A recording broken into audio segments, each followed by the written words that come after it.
નમસ્કાર મિત્રો, આજે આપણે સંકીર્ણ ક્ષારની અંદર સંકીર્ણના પ્રકાર અને તેની સમઘટકતાનો આપણે અભ્યાસ કરીશું. અગત્યનું ટોપિક છે. તો પહેલું સંકીર્ણના પ્રકાર. તો સંકીર્ણ બે પ્રકારના છે, એક હોમોલેપ્ટિક અને બીજું છે હિટ્રોલેપ્ટિક. બિલકુલ સરળ છે.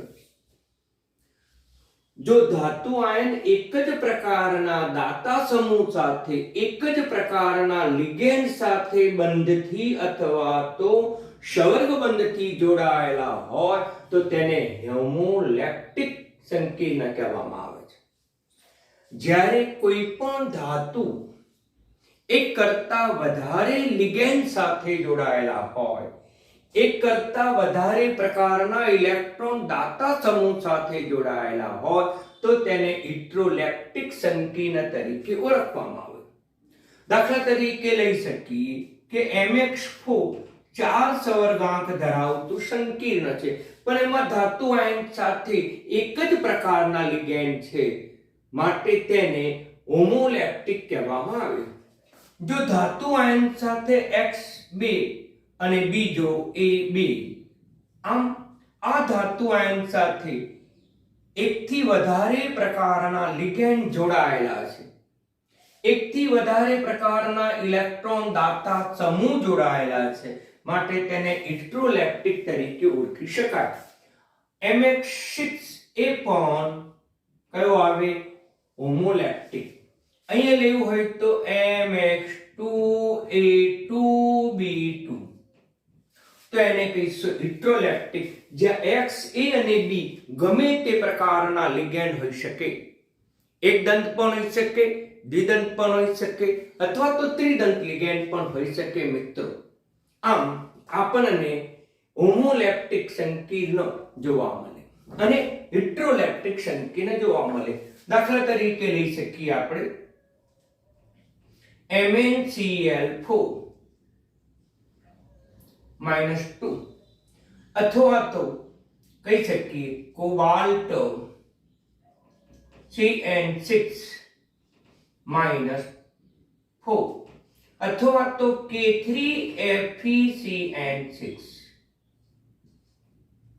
મિત્રો ઘણા બધા પ્રકારના છે. KMnO4 પણ કહી શકાય. KMnO4 એ પણ કયા પ્રકારનો થયો?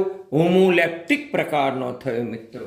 તો આમ એક જ લિગેન્ડ છે અને એક જ લિગેન્ડ ધરાવતા સંકીર્ણને હોમોલેપ્ટિક કહેવાય. હિટ્રોલેપ્ટિક કોને કહેવાય?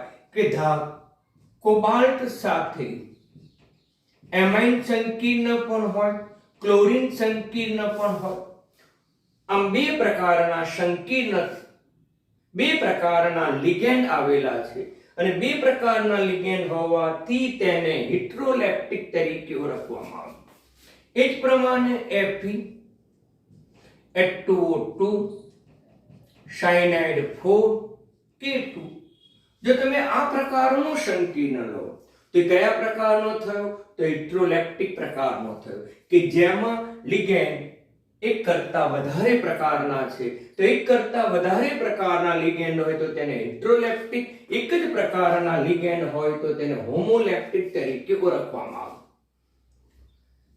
સામાન્ય રીતે સમઘટકતા એ હોમોલેપ્ટિક સંયોજનોમાં જોવા મળતો નથી, હિટ્રોલેપ્ટિક સંયોજનોમાં જ સમઘટકતા જોવા મળે છે.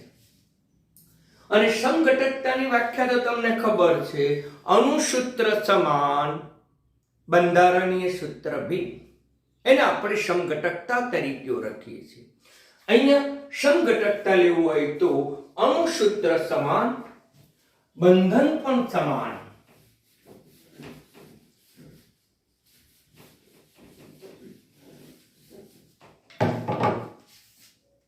સમઘટકતા તો અણુસૂત્ર સમાન,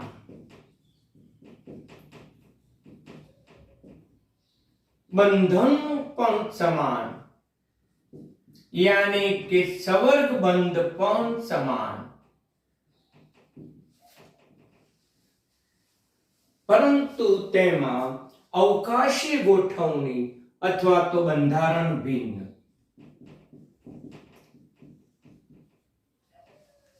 તો તેને કહીશું સમઘટકતા તરીકે ઓળખવામાં આવે છે. બરાબર સમજી લો.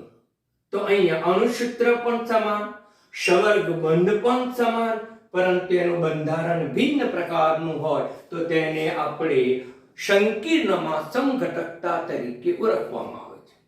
બે પ્રકારની સમઘટકતા મુખ્ય છે, એક અવકાશી સમઘટકતા અને બીજી બંધારણીય સમઘટકતા. બંધારણીય સમઘટકતા ચાર પ્રકારે છે: બંધન સમઘટકતા, સવર્ગ સમઘટકતા, બંધનીય સમઘટકતા અને દ્રાવક સમઘટકતા. મિત્રો, ઓર્ગેનિકની અંદર પણ સમઘટકતા હતું, પણ તેના કરતા પણ સવિશેષ સમઘટકતાઓ આમાં આવે છે. એટલે ઓર્ગેનિકની સમઘટકતા કરતા આની સમઘટકતા થોડી અલગ પ્રકારની અને થોડી અઘરી પણ પડશે. બરાબર સમજી લેજો. તો બંધારણીય સમઘટકતા ઓર્ગેનિકમાં પણ આવતું હતું, અહીંયા પણ બંધન સમઘટકતા, સવર્ગ સમઘટકતા, આયનિક સમઘટકતા અને દ્રાવક સમઘટકતા. ઓર્ગેનિકમાં પણ બંધન સમઘટકતા ચાર પ્રકારની જ હતી: એક શૃંખલા સમઘટકતા, એક સ્થાન સમઘટકતા, એક ક્રિયાશીલ સમૂહની સમઘટકતા અને બીજી આવતી હતી ટોટોમેરિઝમ, ચલરૂપકતા. આમ ચાર પ્રકારની સમઘટકતા ઓર્ગેનિકમાં હતી. એક શૃંખલા સમઘટકતા, બીજું સ્થાન સમઘટકતા, ત્રીજું ક્રિયાશીલ સમૂહની સમઘટકતા અને ચોથું ટોટોમેરિઝમ યાની ચલરૂપકતા. એવી ચાર પ્રકારની સમઘટકતા ઓર્ગેનિકમાં હતી. તે જ પ્રકારની બંધારણીય સમઘટકતા સંકીર્ણમાં આવશે, પણ નામ ભિન્ન છે. એક બંધન સમઘટકતા, સવર્ગ સમઘટકતા, આયનીય સમઘટકતા અને દ્રાવક સમઘટકતા. હવે અવકાશીય સમઘટકતા ઓર્ગેનિકમાં પણ આવતું તો અવકાશીય સમઘટકતા. એમાં આપણે ડેક્સ્ટ્રો અને લીવો એ બે પ્રકારની અવકાશીય સમઘટકતા આપણને, જેને આપણે પ્રકાશ સમઘટકતા તરીકે પણ આપણે ઓળખતા હતા. ત્યાર પછી આલ્કેન સંયોજનોમાં પણ જોવા મળતી હતી સમઘટકતા, જેને સમરૂપીય સમઘટકતા તરીકે ઓળખતા હતા. આમ ભિન્ન પ્રકારની સમઘટકતા ઓર્ગેનિકમાં પણ હતી અને અહીંયા પણ છે. હવે ભૌમિતિક સમઘટકતા અને પ્રકાશ સમઘટકતા. પ્રકાશ સમઘટકતા અષ્ટફલકીય કિલેટ સંકીર્ણમાં જ જોવા મળે. એટલે કિલેટ કોણ બનાવે? કિલેટજન્ય લિગેન્ડ કયા? તો કિલેટજન્ય લિગેન્ડ ઇથિલિન ડાયમાઇન ઓક્ઝલેટાઇન એ કિલેટજન્ય લિગેન્ડ છે. આ બધા કિલેટજન્ય દ્વિદંત લિગેન્ડ છે અને એમાં સામાન્ય રીતે પ્રકાશ સમઘટકતા આપણને જોવા મળે છે. હવે સવર્ગ ભૌમિતિક સમઘટકતા એ સવર્ગાંક ઉપર આધાર રાખી 4 સવર્ગાંક ધરાવતું હોય અને 6 સવર્ગાંક ધરાવતું હોય. અહીંયા 4 સવર્ગ સહસંયોજક બંધ બને, અહીંયા 6 સવર્ગ સહસંયોજક બંધ બને. અહીંયા 4 પરમાણુ ઇલેક્ટ્રોન દાતા સમૂહ તરીકે વર્તે, અહીંયા 6 પરમાણુ ઇલેક્ટ્રોન દાતા સમૂહ તરીકે વર્તે. MX2L2 મિત્રો, મેં તમને પહેલા પણ વાત કરી હતી, હમણાં પણ મૂકી દીધું કે આ જે સમઘટકતા છે એ સમઘટકતા સામાન્ય રીતે ઇટ્રો પ્રકારના સંકીર્ણમાં આપણને જોવા મળે. હોમોલેપ્ટિકમાં જોવા મળતું નથી, ઇટ્રોલેપ્ટિકમાં સંકીર્ણમાં જોવા મળે.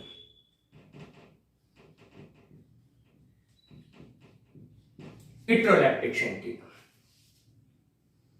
સમજી લો. હવે X અને L એ બે ભિન્ન પ્રકારના ઇલેક્ટ્રોન દાતા સમૂહ યાની લિગેન્ડ છે, જે એકદંત લિગેન્ડ છે અને અવકાશની અંદર બે પ્રકારની રચના બનાવે. એક સિસ સમઘટક કહીએ છીએ, બીજું ટ્રાન્સ સમઘટક તરીકે ઓળખે છે. અને સિસ અને ટ્રાન્સ તો ઓર્ગેનિક શબ્દમાં પણ અથવા તો ઓર્ગેનિકમાં પણ આવે છે. સિસ અને ટ્રાન્સ કોણ બનાવે? તો જેનું સંકરણ DsP2 હોય તે જ બનાવે. યાની કે એનો આકાર ચોરસ હોય ત્યારે. એને બીજી પરિભાષામાં કહીએ કે જ્યારે પ્રબળ લિગેન્ડ એની સાથે જોડાયેલો હોય, પ્રબળ લિગેન્ડ તરીકે આપણે એમોનિયા અને સાયનાઇડ અને કાર્બન મોનોક્સાઇડ છે. જ્યારે પ્રબળ લિગેન્ડ જ્યારે જોડાયેલો હોય ત્યારે આપણને સિસ અથવા ટ્રાન્સ સમઘટકતા જોવા મળે. યાદ રાખો, ઇમ્પોર્ટન્ટ છે કે sp3 સંકરણમાં સમઘટકતા જોવા ન મળે.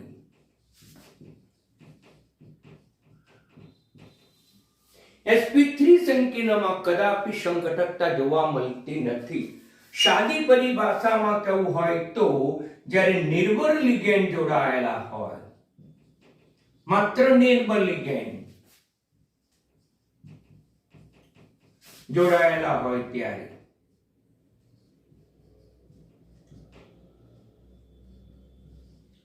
સમઘટકતા ન મળે. ધાતુ આયન સાથે જ્યારે નિર્બળ લિગેન્ડ જોડાયેલા હોય ત્યારે તેમાં કોઈ જ પ્રકારની સમઘટકતા જોવા મળે નહીં. એટલે એમસીક્યુમાં ધ્યાન આપજો બરાબર કે તમને આપ્યું હોય કોબાલ્ટ H2O twice Cl2. મિત્રો, તો આમાં 4 સવર્ગાંક ખરો, પરંતુ બંનેમાં નિર્બળ લિગેન્ડ છે અને નિર્બળ લિગેન્ડ હોવાને પરિણામે તેમાં ભૌમિતિક સમઘટકતા જોવા મળે નહીં. આ વસ્તુ બરાબર સમજી લેજો. તો sp3 સંકરણ, તો પછી ફરીથી યાદ કરાવું તો કે નિર્બળ લિગેન્ડ કયા યાદ રાખવું પડશે, પ્રબળ લિગેન્ડ કયા, નિર્બળ. સિમ્પલ છે. તો કે chlorine ion, chlorine ion, OH ion અને H2O. આ 4 યાદ રાખો મિત્રો. આ 4 જે છે નિર્બળ લિગેન્ડ છે, જ્યારે આ છે પ્રબળ લિગેન્ડ. એટલે પ્રબળ લિગેન્ડની અંદર જ આ પ્રકારની ભૌમિતિક સમઘટકતા સવર્ગાંક 4 ધરાવતા સંયોજનમાં સમઘટકતા જોવા મળે. sp3 સંકરણમાં જોવા ન મળે. આ વસ્તુ બરાબર ઇમ્પોર્ટન્ટ છે, ધ્યાન આપજો. ઘણા બધા એમસીક્યુ પૂછાય, પણ તમને સ્પષ્ટ અહીંયા સમજૂતી આપી દઉં છું. હવે સવર્ગાંક 6 હોય ત્યારે તો એમાં પણ 2 પ્રકાર. એમાં 2x પ્રકારના હોય અને L4 સવર્ગબંધ ધરાવતું સંયોજન હોય. એમાં x એકદંત લિગેન્ડ હશે, જ્યારે L એક દ્વિદંત લિગેન્ડ હશે. અને દ્વિદંત લિગેન્ડનું પણ મેં તમને ઉદાહરણ બોલ્યો હતો. તો દ્વિદંત લિગેન્ડ કયા કયા હોઈ શકે? તો દ્વિદંત લિગેન્ડ ઇથિલિન ડાયમાઇન પણ હોઈ શકે, OX-2 પણ હોઈ શકે. તો એમાં પણ 2 પ્રકારની સમઘટકતા જોવા મળે. અવકાશમાં 2 ભિન્ન રીતે સમૂહ ગોઠવાયેલા હોય છે, તેને પરિણામે સિસ અને ટ્રાન્સ સમઘટકતા આપણને જોવા મળે. બીજો પ્રકાર છે કે જેમાં 3 સવર્ગબંધ A પ્રકારના અને 3 સવર્ગબંધ B પ્રકારના, 3 સવર્ગબંધ A સાથે અને 3 સવર્ગબંધ B સાથે. પરંતુ ત્યાં A અને B બંને લિગેન્ડની સંખ્યા સમાન હોય છે, પરંતુ A અને B બંને લિગેન્ડ ભિન્ન હોય છે. અને બંને લિગેન્ડ ભિન્ન છે. A અને B એકદંત લિગેન્ડ છે, તો એમાં 2 પ્રકારની અવકાશીય ગોઠવણી જોવા મળે. અને એને પરિણામે એકને કહીશું ફેશિયલ, બીજું કહીશું મેરીડિયોનલ. આમ પ્રબળ લિગેન્ડ છે કે નિર્બળ લિગેન્ડ એ પણ યાદ રાખવું પડશે. એકદંત લિગેન્ડ છે કે દ્વિદંત લિગેન્ડ તે પણ તમારે યાદ રાખવું પડશે. 4 સવર્ગાંક વાળો છે કે 6 સવર્ગાંક વાળો એ પણ તમારે યાદ રાખવું પડશે. તો આમ તમને વિવિધ પ્રકારની સમઘટકતાઓ મેં તમને સમજાવી. સરળ છે, પણ કેટલાક મુદ્દાઓ તમને ધ્યાનમાં રાખવા પડશે. કેટલીક મુદ્દાઓ મેં તમને અહીંયા પણ સ્પષ્ટીકરણ કર્યું છે. એટલે પાટિયા ઉપર જેટલી નોંધ કરી છે એટલી તો તમે કરજો. આ ઉપરાંત તમને PDF પણ મોકલી આપી છે.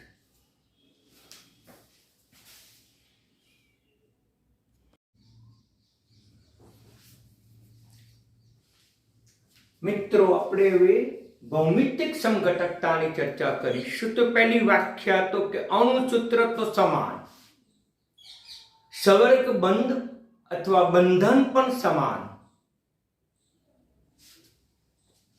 પરંતુ અવકાશમાં ઇલેક્ટ્રોન દાતા સમૂહ યાને કે લિગેન્ડ ની ગોઠવણી ભિન્ન દિશામાં લિગેન્ડ ગોઠવાયેલા હોય.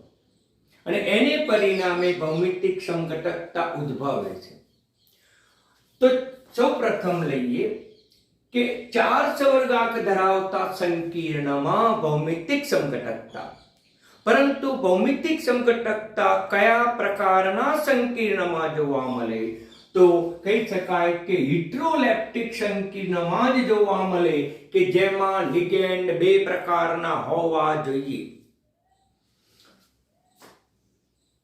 ઉદાહરણ તરીકે લઈ શકાય કે MX2L2 સૂત્ર ધરાવતા સંકીર્ણમાં લિગેન્ડ 2 પ્રકારના છે, X અને L, અને બંને એક દંત લિગેન્ડ છે. પણ શરત યાદ રાખો, બે પૈકી એક પ્રબળ લિગેન્ડ હોવો જોઈએ. X પ્રબળ હોવો જોઈએ અથવા તો L પ્રબળ હોવો જોઈએ. બે પૈકી એક પ્રબળ હોય તો આપણને X 4 સવર્ગાંક ધરાવતા સંકીર્ણમાં આપણને ભૌમિતિક સમઘટકતા જોવા મળે. સંકરણ તો મેં તમને કહી દીધું છે, DsP2 માં જ હોય.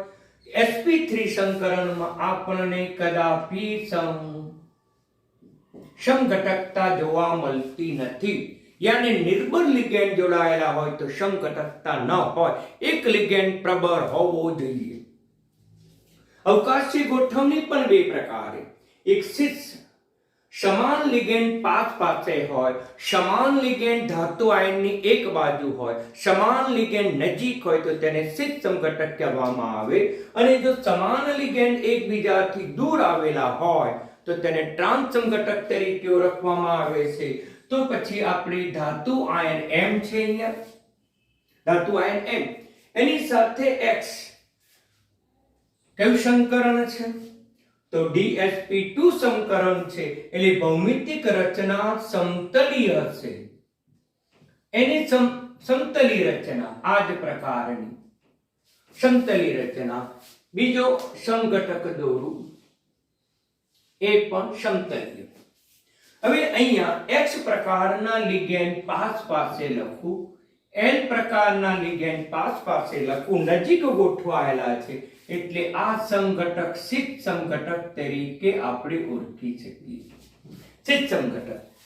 જ્યારે બીજી રચના બની શકે, X સમૂહો, X લિગેન્ડ એકબીજાથી વિરુદ્ધ, ધાતુ આયનની વિરુદ્ધ, ધાતુ આયનની સામસામે અને L અહીંયા પણ ગોઠવાયેલા હોય તો આને આપણે કહીએ છીએ ટ્રાન્સ સમઘટક. આ મિત્રો સરળ છે. અને સિદ્ધ સમઘટક કહીશું અને ટ્રાન્સ સમઘટક તરીકે આપણે ઓળખીશું. ઉદાહરણ તો ગમે તે લઈ શકીએ મિત્રો. તમને પરીક્ષામાં પૂછે, એક ધાતુ આયન લઈશું, આ બે પૈકી એક પ્રબળ લિગેન્ડ લઈશું, એક પ્રબળ લિગેન્ડ NH3 લઈશું, પ્રબળ લિગેન્ડ NH3, બીજો એક નિર્બળ લિગેન્ડ લઈએ. પરંતુ આની સંખ્યા કેટલી લઈશું? તો કે 2. આની સંખ્યા પણ 2. આનો ઓક્સિડેશનાંક 3 લઈએ તો પછી આનો સંકીર્ણ આયન યાની કે સવર્ગ ક્ષેત્ર યાની કે સંકીર્ણ સ્પીસીસ એનો વીજભાર થશે +1. જાતે બનાવી શકીએ. હવે કોબાલ્ટ છે, 4 સવર્ગ બંધ બનાવે છે. બીજો સમઘટક પણ કોબાલ્ટનો જ છે જે 4 બંધ બનાવે છે. તે પૈકીના ક્લોરીન છે એક દિશામાં નજીક ગોઠવાયેલા હોય અને NH3 પણ નજીક ગોઠવાય. આ પ્રકારની જે રચના થઈ એ રચનાને આપણે કહીશું સિદ્ધ સમઘટક અને સિદ્ધ સમઘટક કહીશું. હવે સમાન સમૂહ Cl એકબીજાથી વિરુદ્ધ હોય, ધાતુ આયનની સામસામે બાજુ હોય, અહીંયા NH3 તો અહીંયા પણ NH3, તો પછી કયો સમઘટક થયો? તો મિત્ર ટ્રાન્સ સમઘટક થયો. ટ્રાન્સ સમઘટક તમે કાટખૂણિયા કૌંસમાં પણ બતાવી શકો. વીજભાર કયો? તો કે +1. અહીંયા પણ વીજભાર કયો છે? તો કે +1. બંનેમાં અણુસૂત્ર સમાન છે, 4 બંધ છે, બંધ પણ સમાન છે, પરંતુ લિગેન્ડની ગોઠવણી બે પ્રકારે પાસે એકબીજાથી વિરુદ્ધ પાસે હોય તો સિસ્ટમ ઘટક અને એકબીજાથી વિરુદ્ધ હોય તો ટ્રાન્સમ ઘટક. આમ આપણે 4 સહગુણાંક ધરાવતા સંકીર્ણની અંદર બે પ્રકારની સમઘટકતા જોવા મળે, એક સિસ્ટમ ઘટકતા અને બીજું ટ્રાન્સમ ઘટકતા આપણને જોવા મળે. તો આમ આપણે સરળતાથી સમઘટકતા સમજી શકીએ છીએ. બીજું ઉદાહરણ લેવું હોય તો પણ લઈ શકીએ મિત્રો. Fe એક પ્રબળ લિગેન્ડ લેવાનો CN2, એક નિર્બળ લિગેન્ડ લો H2O ટ્વાઇસ. મિત્રો અણુ ઓક્સિડેશન આંક આપણે +2 લઈએ તો પછી સંકીર્ણ સ્પીસીસ નો વિજભાર શૂન્ય થશે. +2 -2 0. આમાં બે પ્રકારની સમઘટકતા ઉદ્ભવશે, એક સિસ્ટમ ઘટકતા, એક ટ્રાન્સમ ઘટકતા. તો આપણે સરળતાથી એને દોરી શકીએ. મધ્યસ્થ ધાતુ આયન એ 4 સવર્ગબંધ બનાવે. મધ્યસ્થ ધાતુ આયન 4 સવર્ગબંધ, પરંતુ અહીંયા 4 સવર્ગબંધ પૈકીના 2 સવર્ગબંધ H2O વડે હોય, પરંતુ તે H2 નજીક હશે તો અહીંયા CN લખી શકાય. માટે મિત્રો આ થઈ સિસ્ટમ ઘટકતા. એ જ પ્રમાણે અહીંયા H2O આપણે એકબીજાથી વિરુદ્ધ, તો સાયનાઇડ પણ એકબીજાથી વિરુદ્ધ આવશે. તો અહીંયા બની ગયો ટ્રાન્સમ ઘટક. એને આ રીતે પણ દર્શાવવાની પ્રથા છે. આખો સંકીર્ણ ન લખવો હોય તો એની પર વીજભાર 0 છે. આખો કાટખૂણ્ય કૌંસ ન કરો તો આપણે આ રીતે કરો તો પણ ચાલે. બે નાના કૌંસ કરવા પડે. તો આ રીતે લખો તો પણ ચાલે મિત્રો, અને આ રીતે લખો તો એ ચાલે, અથવા આ રીતે લખો તો પણ ચાલે. બંને રીતે દર્શાવવાની પ્રથા છે, પણ વધારે સરળ આપણને આ રીતે પડે, આખો કૌંસ કાટખૂણ્યો કરી દો તો. પરંતુ આ રીતે પણ દર્શાવવાની પ્રથા છે. યાદ રાખજો. એટલે 4 સવર્ગાંક ધરાવતા સંકીર્ણની ભૌમિતિક સમઘટકતા મેં તમને સ્પષ્ટ રીતે સમજાવી. sp3 માં કદાપી ન હોય, હંમેશા dsp2 યાને કે સમતલીય ચોરસ રચનામાં જ જોવા મળે. પણ યાદ રાખો, બે લિગેન્ડ પૈકીનો એક લિગેન્ડ તો પ્રબળ હોવો જોઈએ. ઘણા બધા ઉદાહરણો શક્ય બને. એ બે પ્રબળ લો, બે નિર્બળ લો, 4 સવર્ગાંક ધરાવતું સંકીર્ણ બનાવો તો તમને એમાં પણ બે પ્રકારની સમઘટકતા જોવા મળે. ઉદાહરણ તરીકે લેવું હોય તો ઘણા બધા ઉદાહરણ બની શકે મિત્રો. Platinum Na3 twice Cl2. બને. આ ઉપરાંત લઈએ કોબાલ્ટ NH3. NH3 ન લેવું હોય તો કોબાલ્ટ CN2OH2. અહીંયા કોબાલ્ટ નો ઓક્સિડેશન આંક 3 લો તો અહીંયા બનશે -1. અહીંયા પ્લેટિનમ નો જો તમે 4 લો તો અહીંયા બની જશે +2. આમ વીજભાર બનાવતા પણ આવડે, સંકીર્ણ જાતે પણ આપણે ઉદાહરણ બનાવી શકીએ મિત્રો. ઓકે મિત્રો, ધન્યવાદ.